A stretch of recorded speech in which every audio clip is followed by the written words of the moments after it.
Hello and welcome to Simple Not Easy. I'm Gavin Bowen. Today I want to talk about one specific topic. This past couple of weeks there has been a lot in the news about the misconduct in the Trump White House, individuals breaking ethics codes, the rise of fake news, and even Trump making Prime Minister Abe of Japan incredibly uncomfortable. The topic I want to focus on today is that of free speech.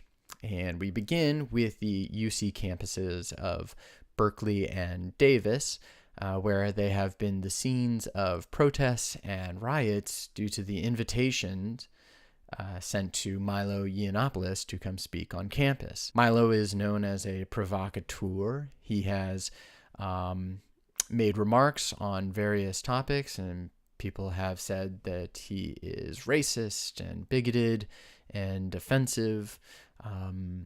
But he was invited by the school's conservative student groups to come and speak, and they have every right to invite whomever they like to come and speak.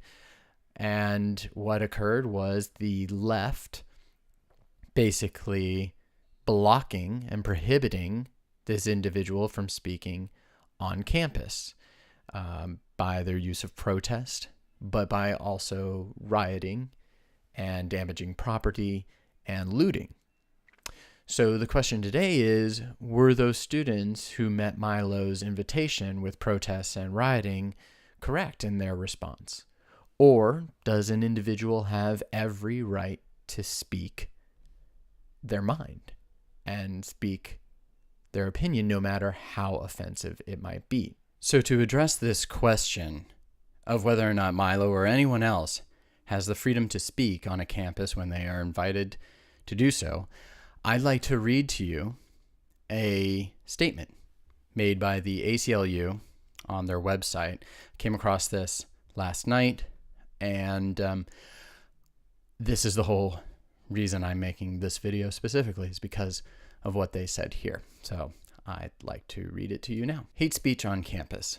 In recent years, a rise in verbal abuse and violence directed at people of color, lesbians and gay men, and other historically persecuted groups has plagued the United States. Among the settings of these expressions of intolerance are college and university campuses, where bias incidents have occurred sporadically since the mid-1980s. Outrage, indignation, and demands for change have greeted such incidents. Understandably, given the lack of racial and social diversity among students, faculty, and administrators on most campuses.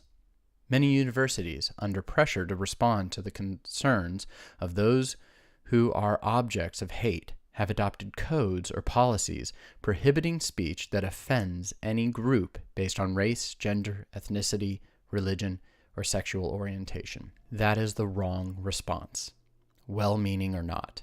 The First Amendment to the United States Constitution protects speech, no matter how offensive its content. Speech codes adopted by government-financed state colleges and universities amount to government censorship in violation of the Constitution, and the ACLU believes that all campuses should adhere to First Amendment principles because academic freedom is a bedrock of education in a free society. How much we value the right of free speech is put to the severest tests when the speaker is someone we disagree with most. Speech that deeply offends our morality or is hostile to our way of life warrants the same constitutional protection as other speech, because the right of free speech is indivisible. When one of us is denied the right, all of us are denied. Since its founding in 1920, the ACLU has fought for the free expression of all ideas, popular or unpopular.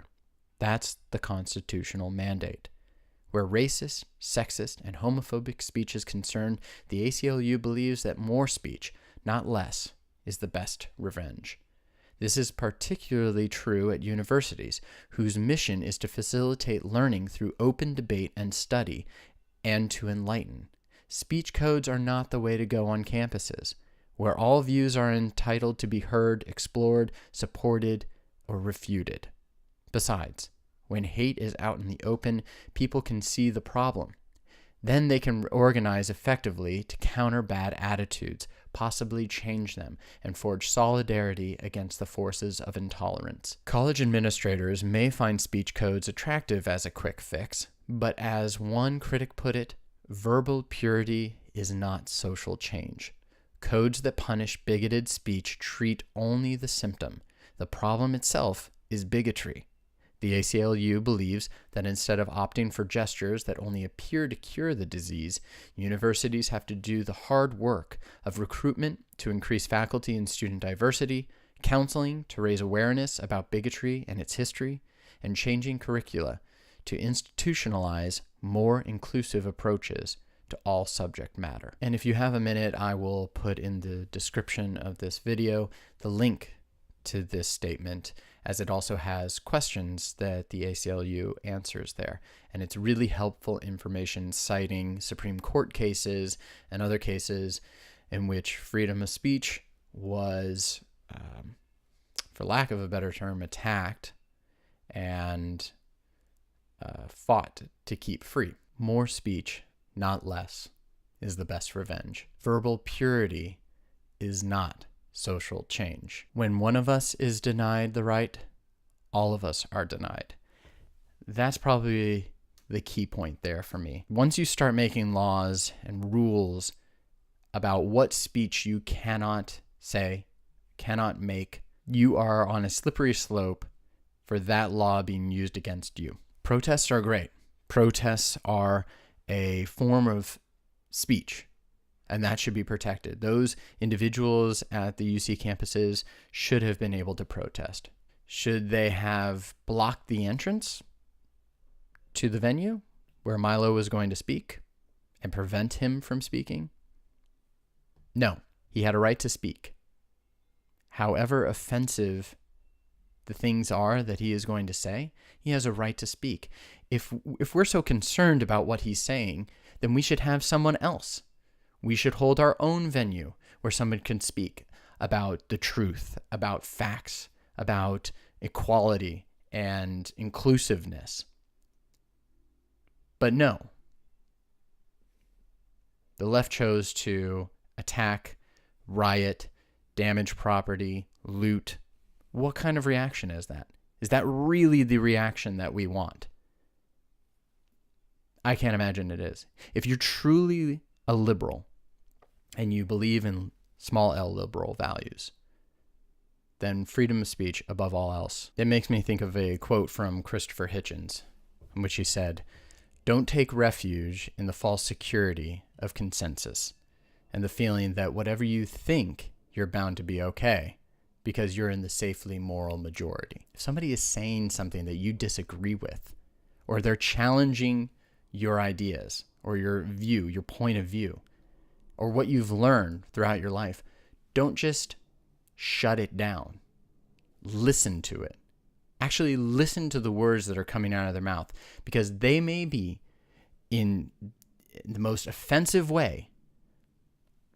They could be possibly giving you a smidgen of truth. There could be a part of that you have to think about critically. There are going to be other statements that are going to be patently false. They're going to be offensive for sure. But who said you had the right not to be offended?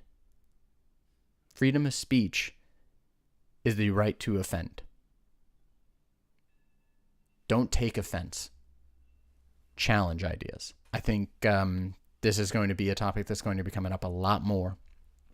But if we truly want a society where we are not arguing anymore of how to have a debate, but arguing in the debate and moving from there with solutions or agreements, that's where we want to get to. So take a look at this article. I'll post it to the video, the link to it to the video. I'll post a link to my website where I recently posted an article about how to win a Facebook debate. This would come in handy when you want to challenge those ideas and not just shut somebody down. Leave a comment in the video here. Leave a comment on Facebook, on Twitter, and let me know what you think. There is a lot more to discuss here. And in the short time that I have with you, I wanted to share that from the ACLU. So for Simple Not Easy, I'm Gavin Bowen. I'll see you next time.